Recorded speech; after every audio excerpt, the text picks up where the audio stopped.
Welcome everybody to this quick workshop on active learning presented by Tutoring Services at Concordia University, Irvine. This is part of our workshop series presented by Tutoring Services and by the Writing Studio here, in which we talk about different writing skills and academic skills for college students to hopefully help you be able to succeed in your classes. So today, like I said, we're going to be talking about active learning. Maybe you've heard this term before, maybe you haven't, but either way, I hope this is really helpful for you. The subtitle here is how you can engage with your course materials, so that might give you a little bit of a hint of what we're going to be talking about. But before we get into that, let's just go over the agenda for today. So we're going to talk about the relevance, so what active learning is, why it's important, why you should care. And then we're going to break down exactly what active learning looks like, especially in your classes and when you're doing your course readings. And then we're going to talk about a few specific strategies that you can use in order to incorporate this into your day-to-day work, studying, homework, all of those things. So first, the question everyone wants to know the answer to: what exactly is active learning? Well, active learning is any learning method in which the student completes meaningful learning activities and is thinking critically about what they are doing. Now, this is a little bit of a vague definition, so this might clear things up a little bit for you. So active learning is most easily compared to passive learning. So when we think about active learning, essentially we're thinking about how can we, as we're learning, so if we're in our lectures, if we're in our classes, if we're doing a reading, how can we be actively engaged in what we're doing and constantly thinking about it, always be doing something, as opposed to passive learning where we're not doing anything as the student, we're just sitting back, kind of letting the information wash over us and not retaining any of it. So just to highlight a couple of the key differences here, so passive learning is instructor-centered, while active learning is student-centered. So when you go to your lectures or when you're doing your readings, the point is for you to learn something. The point is for you to benefit from it. The point is not actually for your instructor to show off how smart they are and how much they know about your topic. And the point is not for you to be super impressed by how much information is packed into the book that you're reading. The point is for you to take something away from these experiences. And so active learning centers the student, and we want to think about exactly how we can get the most out of the experience that you're having. Next, passive learning is easy and active learning is effortful. So passive learning is easy. Another word for easy might be boring. And active learning is effortful. Another word for effortful is not frustrating, but you could say hard, you could say difficult. Essentially, the idea here is that passive learning feels really simple, easy, boring to do. So you're just kind of sitting there. Say, let's use a lecture as an example. So you're listening to a professor lecture, you're sitting there, letting the information wash over you, kind of letting your mind wander. Everything sounds good. You're kind of just half listening to the instructor, half thinking in your brain. You're letting your mind wander, like I said. That would be passive learning, whereas active learning is you're effortfully engaging with the information that is presented to you in a way that is productive. So I'll give you a few strategies about how you can do that later on, but that's kind of the idea we want to go forward with right now. Next, passive learning is simplistic and active learning is critical. So passive learning is simplistic. So going back to our lecture example, so if you're sitting there and the professor is giving you some information, a simplistic approach to that would be that if your professor gives you information, you just take it for what it is. There's no complexity, there's no nuance to it. It's just a factual statement. You say, great, and you move on. You don't think about it any more than that. Whereas a critical approach to learning would be to constantly be asking questions about the information that you're receiving. So if a professor gives you a statement, why is this important? Why should I care about this? Is it a true statement? Is it not a true statement? Are there any counter arguments to it? How does it relate to something else I've learned in the course, or how does it relate to another course that I'm taking concurrently? All of these things are questions that you can be asking about all the information that you're receiving, whether you're in a reading or whether you're in a lecture. And lastly, passive learning is isolated and active learning is interconnected. So one of the questions that I mentioned you could ask if you're taking a critical approach to learning is, how does this relate to other information that I've already learned? That's something we always want to be pursuing when we're doing active learning, when we are engaging in active learning. So passive learning is isolated, meaning you get facts from your professor and you say, great, that is a fact and it doesn't relate to anything else. It just exists by itself on an island. It doesn't build a foundation of knowledge that I can use going forward. Whereas active learning is going to take that same piece of information and say, okay, I know it connects to this other concept and to this idea and to this idea and to this other source that I've read. And you're creating a web of connections so that you can understand how all of the different information that you're receiving creates a web or a foundation, a schema of knowledge that you can use to build up from when you're doing your assessments later on. So that's kind of the idea here, is we want to pursue active learning and not passive learning. But why? I hear you might be asking yourself, why does this matter? Well, the goal of active learning is to understand and retain information in your lectures and your readings so that you can evaluate, analyze, and apply it to your assignments and assessments later on in the semester. So in any of the classes that you're taking, you're going to be engaging in some sort of assessment, whether that is a final exam, whether it's a final project, whether it's some sort of final paper, or whether it's quizzes or tests throughout the semester or smaller assignments.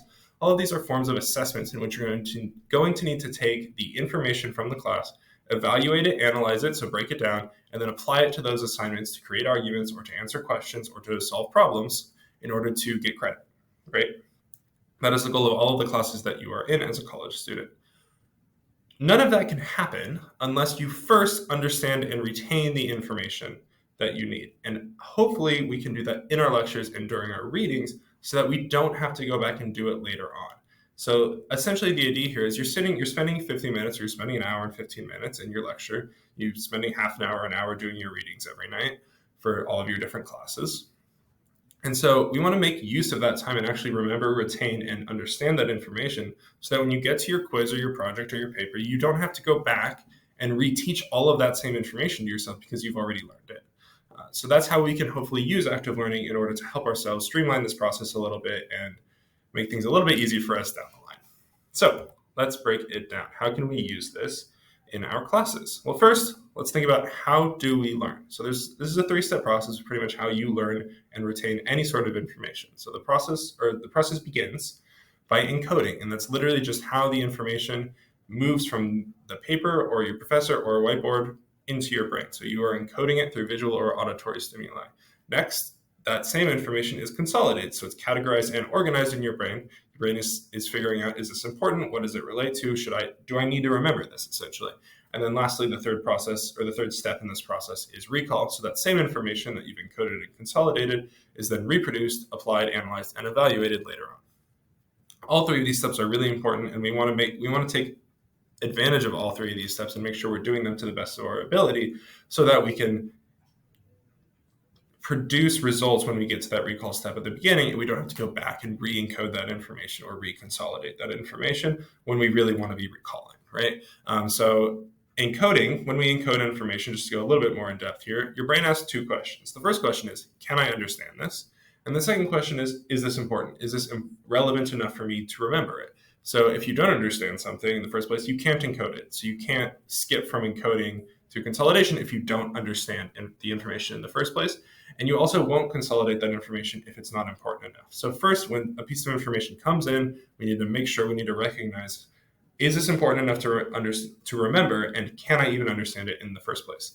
If you can't understand it and you think it is important, then you're going to move to consolidation, and you're going to think, okay, how does this fit into what I already know? That's the consolidation portion of learning. And so if you encode information and then don't consolidate it, you're not going to be able to recall it. You're not going to be able to get to that third step. So this step is also really important to figure out, how does this information fit into the schema of knowledge that I have? How does it fit into the broad foundation of learning that I have related to this topic? And then the third step, obviously, is recall. And this is remembering. This is being able to use the same information that we've encoded and consolidated on our assignments and our assessments. So that's when our information is reproduced, applied, analyzed, and evaluated. But the quality of this recall is entirely dependent on the encoding and the consolidation. So we want to be able to do these things all the way through, make sure we're thinking about this as we're engaging in these learning experiences. And I also want to emphasize that recall is not something that just happens on the assessment or the assignment. Recall is a skill that you can practice. So when you're studying, when you're doing things, and I will be doing a study skills workshop later that you can take a look at. But when we're thinking about studying, we want to be practicing this recall skill, practicing this step of recall, so that when you do it later on, it's actually something you've done before and not something that you're trying to do for the first time. So that's our process of how we learn. But how can we apply this to our readings and our lectures? Well, let's start with readings. So there's a couple different goals or a couple different purposes of readings in college courses. So the first one is to create a knowledge base for yourself. So again, we always want to be thinking about, how can we create that broad foundation, that base, that schema of knowledge that we can then use to apply and think and analyze new information? How can we create that structure that we can fit new information into, essentially? That is one purpose of readings, because readings contain much more information than you can possibly remember in your brain, right? And so we want to take information from those huge sources of knowledge and figure out how we can build our structure out of it. Next, our readings are a great source for reference and recall. So again, your books, your readings, your textbooks are going to include way more information than you can possibly remember. And we want to take advantage of that. So when you're going through your books, when you're going through your textbooks, we want to highlight really important passages, figure out exactly what we need to remember, and make a note or put a little sticky tab in so that we can remember, I know there's this little snippet of information that I need to remember. I need to be able to reference. And so I'm going to figure out where it is so that I can go back to it without having to find it again. And again, none of this can happen if you don't do the readings in the first place. So I would really encourage you to make sure that you're doing all of the readings for your courses. And then the third purpose of doing your readings for college classes is to examine new ideas. This is not just a chance for you to take in new information, but it's also a chance to examine and analyze that information as well. So again, you're going to be receiving a lot more detail in your readings than you are in lecture even, or when you're talking in class. All of those are great places to analyze information, but there's going to be much more info coming in through your readings. So we want to take that opportunity to examine new ideas and always be asking questions about how we can use those ideas and that content later on in the class. So that's kind of the broad purpose of readings, is we want to create our knowledge base. We want to use them for reference and recall. And we want to use them as a chance to examine new ideas. Now, crucially, what I didn't say about the purpose of readings is to remember every detail and every word that is written down in your books. If you are in whether it's a humanities class where you're reading a lot of different sources to kind of create a big picture of an argument or a topic, or whether it's a more technical class like a STEM class where you're reading a textbook to understand different processes or different problems and understand how you can solve those problems on the assignments later on, the goal is not to take that information straight from the book and memorize everything top to bottom. The goal is for you to take out the most critical, the most important pieces of information and use those to build your structure. So figure out what's really important here. What are the big main ideas that I need to take away from this? What are some details that I can remember to support those big ideas? And are there any questions that I have that I need to answer later on? Those are kind of the big three things we want to focus on. And there's other more in-depth things that you can focus on as you go through this process. But the big three things are, what are the main ideas? What are some details I can use to support those main ideas? And then do I have any questions that I need to answer? So that's what we really want to focus on when we're doing our readings, is we're creating our knowledge base, which is, again, those big main ideas with some details to support. And then we're going to highlight some places for reference and recall that we want to go back to.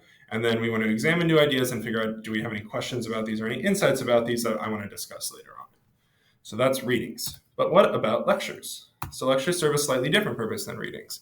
So if you ever go to a lecture and you think the professor is just talking about the same thing that we did for the reading, and why do I need to be doing the reading and the lecture if they're just going to be discussing the same thing? Well, it's actually because they serve two different purposes, and they're definitely related. They're definitely connected to one another, but they are slightly different.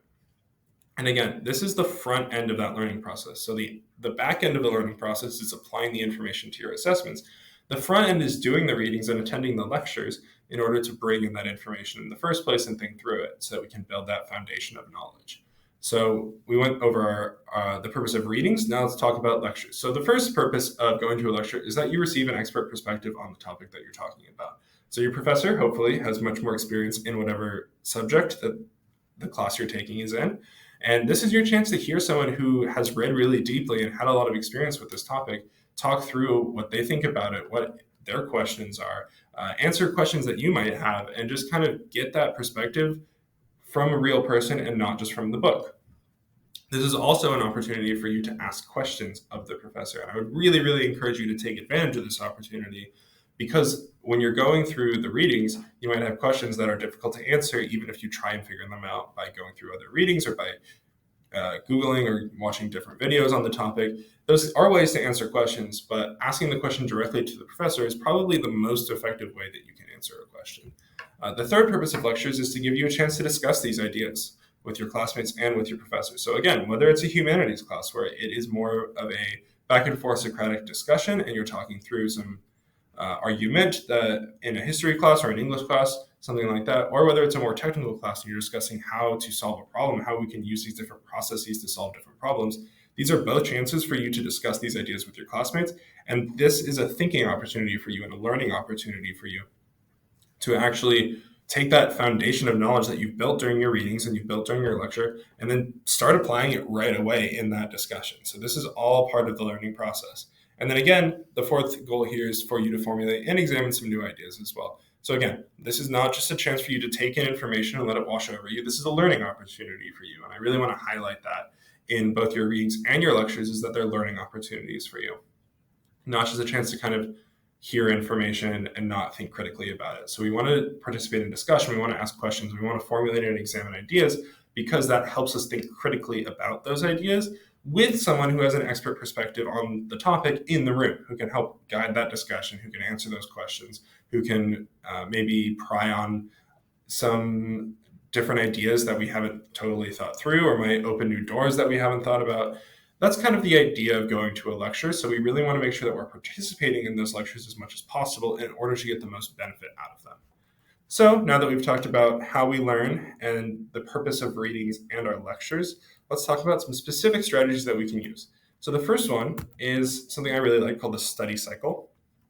The study cycle starts with preview, and then it goes attend, review, study, and evaluate. So preview is the beginning here, and it goes around the circle. The idea here is that this is kind of a comprehensive model for you to use when you're thinking about how you should approach a class, any of your classes, really.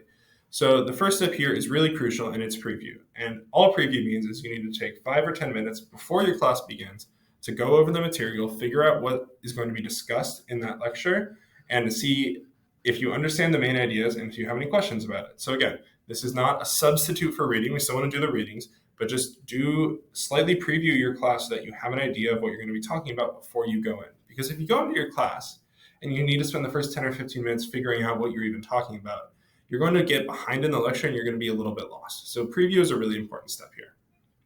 Next, attend class. This is really important.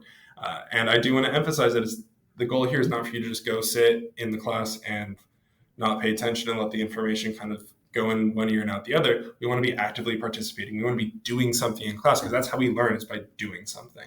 So I would really encourage you to actively attend class. And then the next step is review. So this is mirroring preview, but review essentially is just going to take, again, just 5 or 10 minutes right after class, or a couple hours after class, and go back over the information, go over your notes, and ask yourself, do I understand this? Am I able to fully articulate these ideas and maybe explain to somebody else? Are there any questions that I have? Is there any gaps in this information that I need to fill in? This is just your chance to kind of stabilize what you've learned in the class. And again, this is a great chance for consolidation, which is that categorization and organization of your newfound knowledge. So preview, attend, review, and then we want to study. So again, really important concept here is to study, but to actively study. So don't schedule really long study sessions, but schedule short, intense, focused study sessions, maybe half an hour, maybe 45 minutes, where you're going over the material from your class and actively working through it. So actively solving problems, actively writing out ideas and figuring out different arguments. And maybe you're free writing, maybe you're creating mind maps, maybe you're doing something with practice questions or practice quizzes, or flashcards is another great way to study. Always be actively engaging in something, not just reading over notes or reading back over your textbook, because that's not a really effective way to study once we've actually gone through the whole process. And then lastly, we want to evaluate our knowledge. So this, again, a really crucial step, and it doesn't have to be long, but we just want to check how well do I actually understand this information. And there's a couple ways you can do that. One is flashcards, one is practice quizzes. Another way you can do it is by figuring out some way that you can teach the information. So if you have a classmate, you can say, can I explain this concept to you?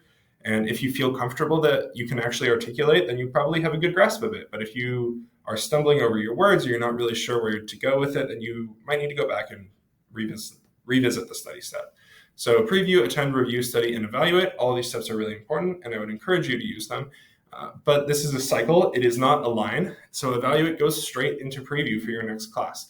So after you've evaluated that information, you're going to go to preview the information for your next class, for your next lecture, and you're going to say, how does that information that I just studied and evaluated connect into what we're going to be talking about today? How does this create a continuous line through the semester? How does this connect into my foundation of knowledge, so I can make sure that I'm mapping all of this out to create that broad base, that broad foundation of knowledge that you can use later on to apply to your assessments. So this is a really helpful tool. I would really encourage you to try it out, maybe just for one class for the next week or so, see if it's helpful for you, and adapt it for your own needs, obviously. But try this out, see if it works. I think it's a really helpful tool and a really comprehensive model, which is a really nice thing for college students. So next, we're just going to talk quickly about how we can focus. So when you actually are sitting down to do your readings and when you're sitting down to do or to listen to lectures, how can we actually engage and how can we focus? So I talked a lot about this in the time management workshop that's also up on our website, but just some quick hits here. So first, and the biggest one I would say, is to remove your distractors. Your attention is super valuable. The only way you're going to learn is if you're able to dedicate all of your attention to the task at hand. So get rid of the things that draw your focus away from that task. So whether that's your phone, whether it's social media, whether it's other websites or tabs on your computer that you have open, just get rid of it. Just get rid of those things for the length of the lecture, for the length of the reading. So if you know that you're going to get really distracted by your phone, try and put it away in your bag. If you're taking notes on your laptop and you tend to surf the web or get onto other websites and get distracted like that, maybe try taking hand notes and see if you can focus in that way instead. Or if you do need your computer for whatever reason, make sure that you clear your digital workspace. So get rid of any tabs that you're not using. Close anything that you know is going to be distracting for you. Try and full screen the note-taking app that you're using so you can only focus on that task. Basically, we want to create friction in accessing anything that's going to distract us and remove any triggers that are going to distract us from focusing. The next tip for focusing in class is to avoid multitasking. So if you think you're going to work on another assignment during class, or if you think you're going to do your reading and watch TV or watch a soccer game at the same time, you're not going to. Multitasking is a fiction. We cannot multitask. We can only switch our tasks or switch our attention really quickly between two different tasks, which is a really great way of making sure that we don't get anything done on either of those two tasks. So I would really encourage you not to multitask if at all possible. Try and make sure that you are dedicating all of your focus and all of your attention to your lecture or to your readings. And then lastly is to turn off those notifications. So if you do tend to get distracted by your phone, but it's in your pocket and you're doing great, you're focusing, one notification, one text alert can disrupt your attention and pull you out of that flow state that you're in. So turn off those notifications ahead of time to avoid those distraction triggers, especially if you do have your laptop open. If you have texts come in on your laptop or if you have emails come in on your laptop, just turn off those notifications for the time that you're in class. This is a really helpful way of just making sure that you can be fully present, fully engaged when you're doing those lectures and when you're doing those readings, so that, again, the whole goal here is that we can learn as much as possible during lecture so that we can apply it later on without having to go back and reteach ourselves. Next is note-taking and annotation. So I would really encourage you to take notes while you are in class, and I would really encourage you to annotate the books that you're reading. The point here is not, however, just to record the information that you're discussing, and it's not just a study tool for looking over later on. Note-taking and annotating is actually an active learning tool that you can use in your classes. And so when we're thinking about how to use notes as an active learning tool, we want to keep in mind a couple things. So we want to keep in mind that effective notes are intentional. So you don't just blindly copy down everything the professor says. We want to be intentional with what we're recording and how we record it. So only record the most important information. Figure out what kind of information that is. So is this a main idea? Is this an example? Is this a counter argument? Is this someone else's big idea? And then we want to intentionally organize it as well. So it's not just a big list of information, but it is intentionally organized and categorized based on what we need. Next, we want to make sure that our notes are relevant. So we only focus on the most important info, which again ties back to being intentional. But if there are tangents or interesting side discussions, those might not be the most relevant thing to discuss or to record in your notes. So you don't have to record those in your notes, but make sure that when you're done talking about that side discussion or done going on that tangent, when the next big idea, the next main idea does come in, we want to go back to note taking. So don't let your attention be distracted. Be taking notes throughout the class session. And then lastly, effective notes are organized. So we want to organize our information based on hierarchy and structure. Again, not just a big list of information. We want to organize these things. And this is a great tool for categorizing and organizing information, which is the consolidation step of learning. So we encode that information and then we consolidate it. So I would really encourage you to take notes. Another big tip here is not to copy down information verbatim, but to paraphrase it, because again, that is a good tool to make sure that you actually understand what the professor is saying, is if you can state it in your own words and not just copy down what they said.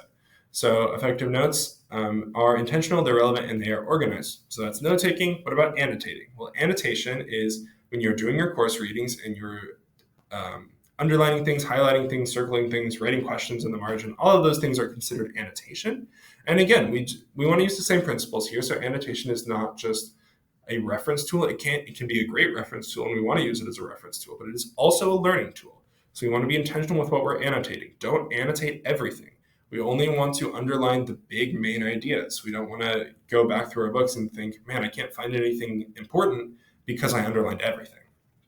But this is also a learning tool, because if you're looking for those places to underline important information, then you're looking for those main ideas, and you're constantly going to be thinking, what's the most important thing to remember here? How does this apply back to what we're talking about in class? So use annotation as a focus tool and as an active learning tool, so that you can use that reading time as a learning opportunity, not just a time for passive learning. And the last tip I'm going to give here is to engage in your class. And a couple of ways we can do that. One, always be asking questions for a couple of reasons here. One, if you are trying to think of questions, then you are actively engaging with the information. And two, if you are genuinely confused about something, you need to ask a question. Having that question answered is going to help you understand what's going to be talked about later on in the lecture. But if you don't understand something, you don't get that question answered, it could inhibit you from being able to encode any new information for the entirety of the lecture. When I talked about encoding earlier, I mentioned that your brain's going to ask the question, can I understand this? And if it can't understand it, it's not going to encode it. And if it doesn't encode it, you're not going to remember anything, right? You can't consolidate it and you can't recall it if it's not encoded, and it can't be encoded if you don't understand it. And a lot of times the information presented later on in the lecture builds on what's presented early in the lecture. So if there's something that you are genuinely confused about, please ask questions. Your professor is there to help you. They are, again, not there to show off how much they know. They are there to help you learn. So ask those questions. My next tip would be to talk in class. If there's a discussion happening, or if the professor is asking students to solve problems, again, this is an active learning opportunity for you. This is your chance to think through these ideas in real time and figure out, do I actually know how to do this, or do I just kind of have a general sense of how this works? Do I actually understand the specific steps? Can I articulate the steps of this problem? Or in a more humanities-focused class, do I understand this argument? Do I understand this concept? Can I articulate it and analyze it and break it down and figure out whether I agree with it or not? So I would encourage you to talk in class. And I know with asking questions and talking in class, some people are really reluctant to do this for very good reason. It can be intimidating. It can be very stressful and very nerve-wracking to do so. So don't feel like you have to jump in at every opportunity. Take it slow. But when there is something that you feel comfortable asking, or you feel comfortable answering a question, I would really encourage you to do so, because it is a great way to engage. And then my last suggestion here would be to just talk with your classmates. So before class, after class, if it is an in-person class, or if it's a remote class, see if you can connect with your classmates outside somehow, whether it's like a chat feature or just creating a text chain where you guys can talk through what you're talking about in class. Again, these are chances for you, like talking with class material with your classmates outside of class is a form of practicing that recall, right? And it's a form of consolidation. When you're practicing analyzing and thinking through this new information, this is going to help you later on to actually remember it and be able to apply it to your assessments. So always take advantage of those opportunities. If you get to class, instead of sitting on your phone for the 10 minutes before you get to class, maybe talk with the person next to you. Like, what did you think of the reading? Did you understand it? Did you have any questions? And then after class, as you're walking out of class, talk with your classmates. Like, what did you think about that lecture? Did you understand this type of problem? I feel like I'm lost in this topic, kind of thing. These are really good learning opportunities, and it's difficult to totally and fully engage if you're not actively engaging with your classmates. So those are my tips for engaging. So ask your questions, talk in class, and talk with your classmates. Again, our 4 strategies are to use the study cycle, and I would really, really, really encourage you to try this. I think it's really helpful. And then focusing, again, just remove those distractors. We want to be fully present. Note-taking, make sure that we are using our note-taking and our annotating as active learning tools. And then engaging, again, just taking advantage of the opportunity that we have in class to be fully present, to be fully engaged. And with all of these strategies, don't feel like you need to go 100% right away. Just try them a little bit. Try the study cycle for one class. Try changing up your note-taking techniques for one day for your different classes. See what works for you, see what doesn't work for you, and adapt from there. The whole goal here is to improve slowly and incrementally so that by the end of the semester, you feel really comfortable with the material. So that's everything that I have for you today. I hope it was helpful. If you want to check out our other workshops or our other resources, they are all available on our website. Again, this is presented by Tutoring Services and Writing Studio at Concordia University, Irvine. If you do have any further questions or you want to talk about any other concepts, feel free to come swing by our space, to email us, to get in contact with us. We'd love to help you out. So thank you again, and I hope you have a great day.